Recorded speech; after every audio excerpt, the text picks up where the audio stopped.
everyone. So I am going to teach you today the fundamental unit of life. It is the class 9 topic. And so before starting the chapter, let me discuss about the fundamental unit of life. So what do you mean by the fundamental unit of life? So let us first take an example. See, in order to make a house, we need to stack bricks together so that we can get a whole house. But the same goes with our human body too. Our humans is made up of also the small units. Actually, these small units are termed as cell. So let me explain it to clearly that cell, which is maybe the human body is made up of cell, which then stacked together to make tissue, and then tissue stacked together to make organs, and organs together makes organisms. Okay, so here you can see the unit is what? Cell. Without cell there will be no organisms. So from here we can see that the cell is the fundamental unit of life. Now something needs to be discovered before we are studying it. So that definitely cell was discovered by someone, so that we are studying it now. So let us let us make a revision, because it was in class 8 too. So let us make a revision of the cell, that how cell was discovered. So what happened was that while examining a thin cork by a scientist known as Robert Hooke. So while examining a thin cork by a scientist known as Robert Hooke, he saw that the cork resembles the structure of a honeycomb. Means the cork is like that, in this shape. Under the magnifying microscope, he saw that the cork has this structure, this kind of structure the cork is having. So Hooke said that this looks like a honeycomb, and Hooke also got an idea that definitely all the living organisms has this kind of little boxes or little compartments within them, and he definitely then named them as cell, which means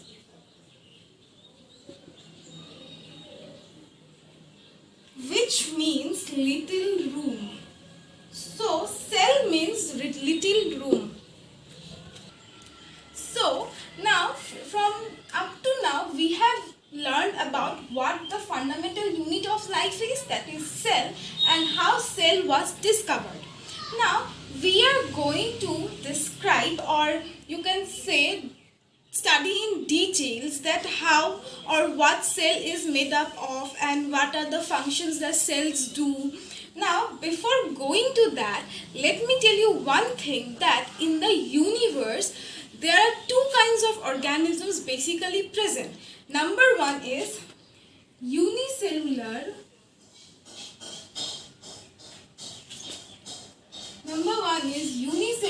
And number two is multicellular. Okay, so on the basis of the number of cells present in a living organisms, the kinds of organisms is divided. So in divisions there came, number one is unicellular and number two is multicellular. Now what is the meaning of unicellular? Uni, you see uni here, uni means single, and cellular means cell. So what we get together? Single cell. Means the organisms which have single cell are known as unicellular organisms. For example, amoeba, bacteria, paramecium, and many more are there. And now coming to multicellular. Multi. What does multi means? Multi means many. And obviously cellular means cell. So what we get from multicellular is many cell. Means the organisms which are having many number of cells are known as multicellular organisms. For example, fungi, plants, animals, etc. So up to this, everyone is clear, right? Lastly, we have studied about the types of organisms classified on the basis of the number of cell present. Now, we are studying about cell, but now it's time that we read about the structure of cell. So, I have written here some points. See, number 1, plasma membrane, number 2, cell wall, number 3, nucleus, number 4, cytoplasm, number 5 is cell organelles. So, basically, what are they? They are the parts that made a complete cell. Means you can say that these are the structures, these are the things that are present in the structure of a cell. So, see, basically there are 3 main parts that the cell is made up of. Number 1 is plasma membrane, number 2 is nucleus, and number 3 is cytoplasm.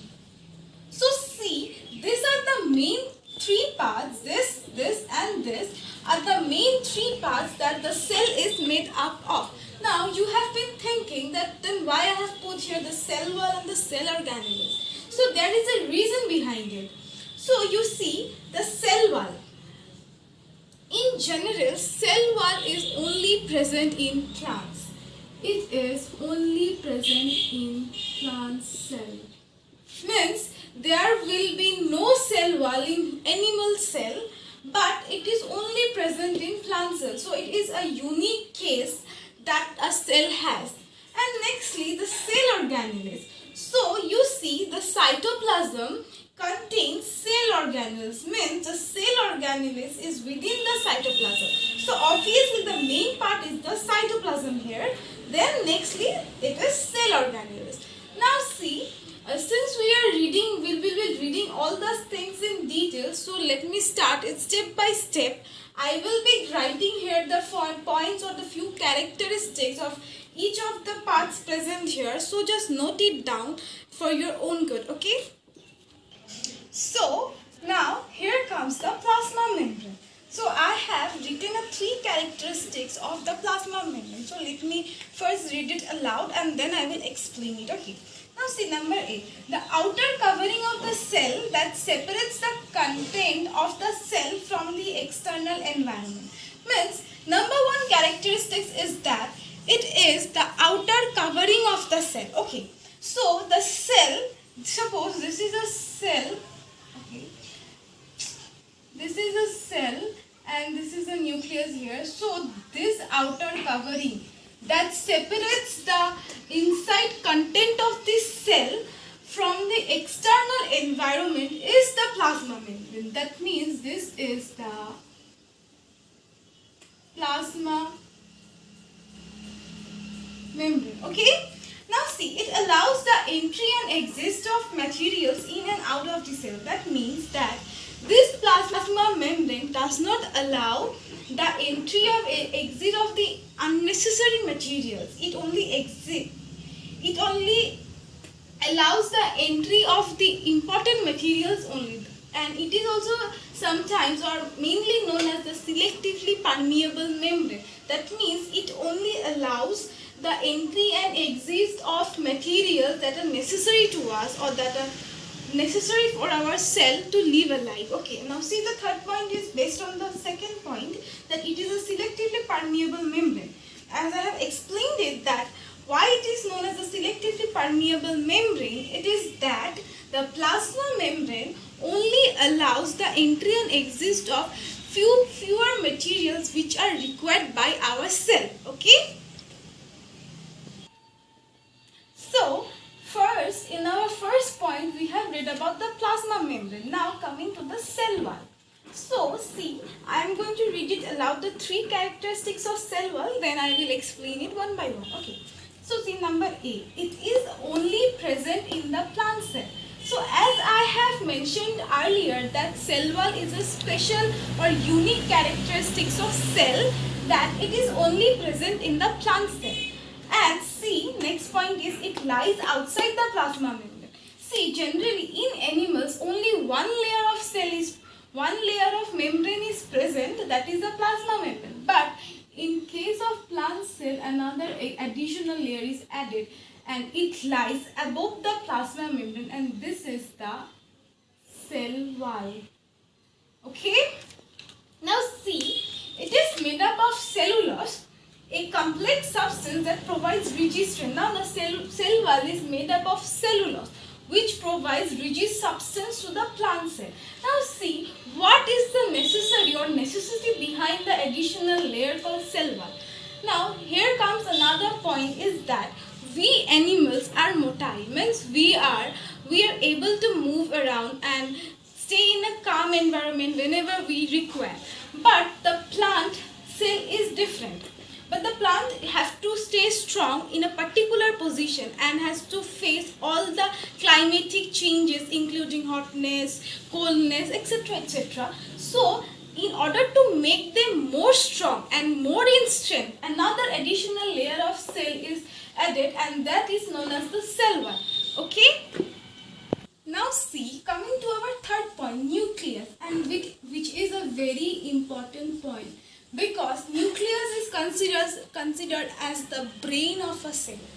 Means this small dot, that seems like nothing, right? But this is the actual brain of the cell, and this is the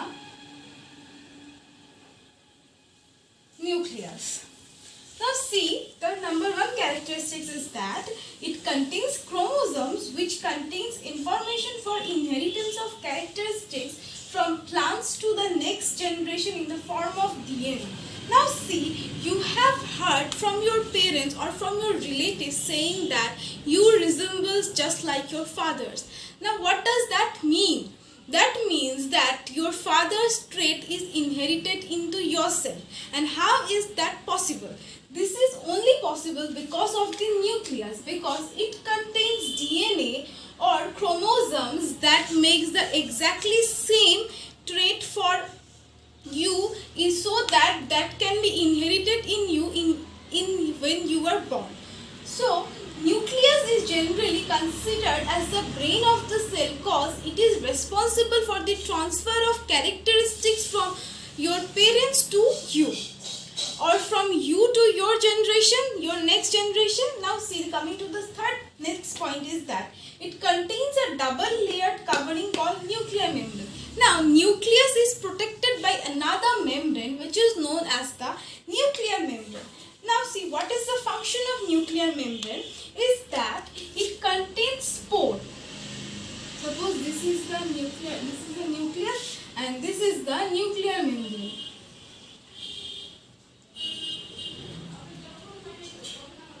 Now this is the nuclear membrane. Okay.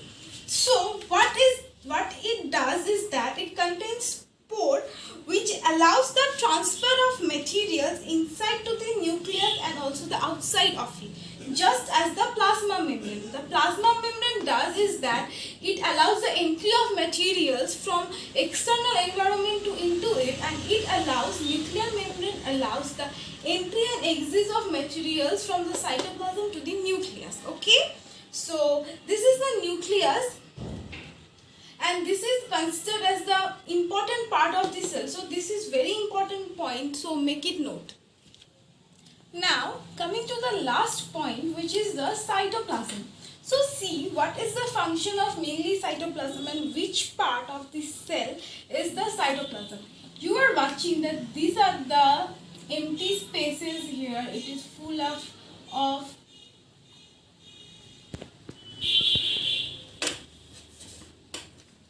so see, it is the empty space between the plasma membrane and the nucleus, and it is mainly full of fluid, and this part is known as the cytoplasm. So number one characteristic is that it is a fluid content inside the plasma membrane. Means the cytoplasm is mainly made up of fluids. Okay. Now see, number 2 is that it contains all the cell organelles. Now each cell organelles performs different types of function to run a whole cell.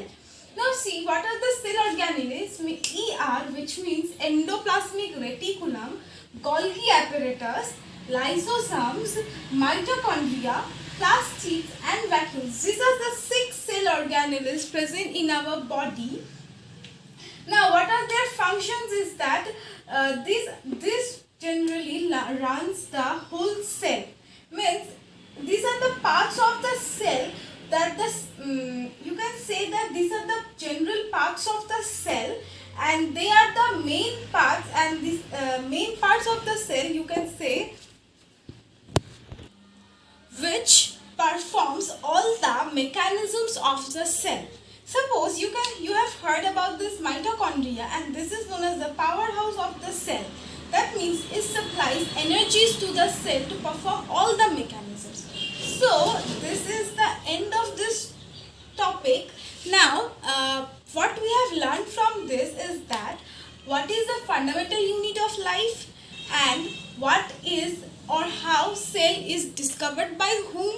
Now what are the types of organisms divided on the basis of the number of cells present, and nextly the structure of the cell. So in order to know how cell works, we definitely need to know what are the structure of the cell. So today this is up to this much, this part is up to this, and thank you for watching, and obviously do comment if you like it.